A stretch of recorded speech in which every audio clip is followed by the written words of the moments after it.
This John Lothian news video is sponsored by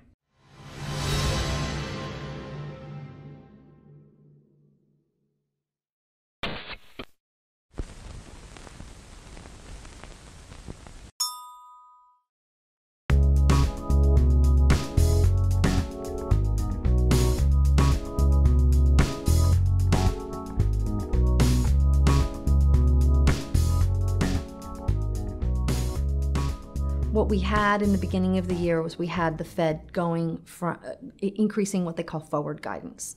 So instead of saying there's going to be low interest rates for an extended period of time, they started to tell you when they were going to be, changing that policy, and they gave a date.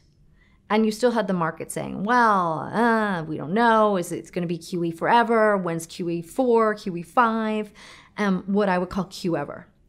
And the Fed knew that there was a huge risk in this. They don't want huge bubbles to burst. Or to develop. They don't want people to think that interest rates are going to be low forever, right? Because that would imply that the policy is not working. If the policy is working, we're going to see some economic growth and rates are going to go back up. And they're not going to need to keep doing stimulus. So we had Bernanke come out and talk about tapering. We had more Fed governors talking about tapering. But there are two important things that the market really missed about this. And that is that they missed that the Fed said over and over again, this is going to be data dependent. They told you that very clearly. The market chose not to listen. They also, if you read even the most hawkish Fed governor's speeches, you would see that they said things like, well, it doesn't matter so much if we do September, November, December, just as long as we're going to do it eventually, right? Just as long as we've ended Q ever. That's the important thing. Oh, when we taper, it's just going to be, we're not going to do it suddenly. We're just going to do a little bit. And we're not ending stimulus. We're just reducing the size of the stimulus. They were basically telling you the bond market got ahead of itself with the sell-off and the yield backup. And you know what? It was data dependent.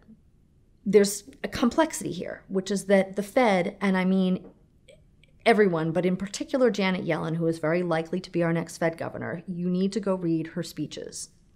And you need to read them carefully. She understands that there's limitations to what the Fed can do. She understands that maybe there are some structural problems in the labor market.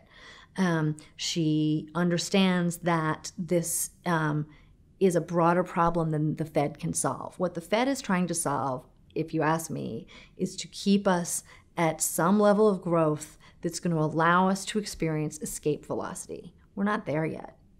Even though we're not doing terrible and we haven't gone, the fear when you're at this level of growth is that you go back into recession, that you're just not growing fast enough, that people don't commit CapEx because they're not sure of the future, and that you slide back, right?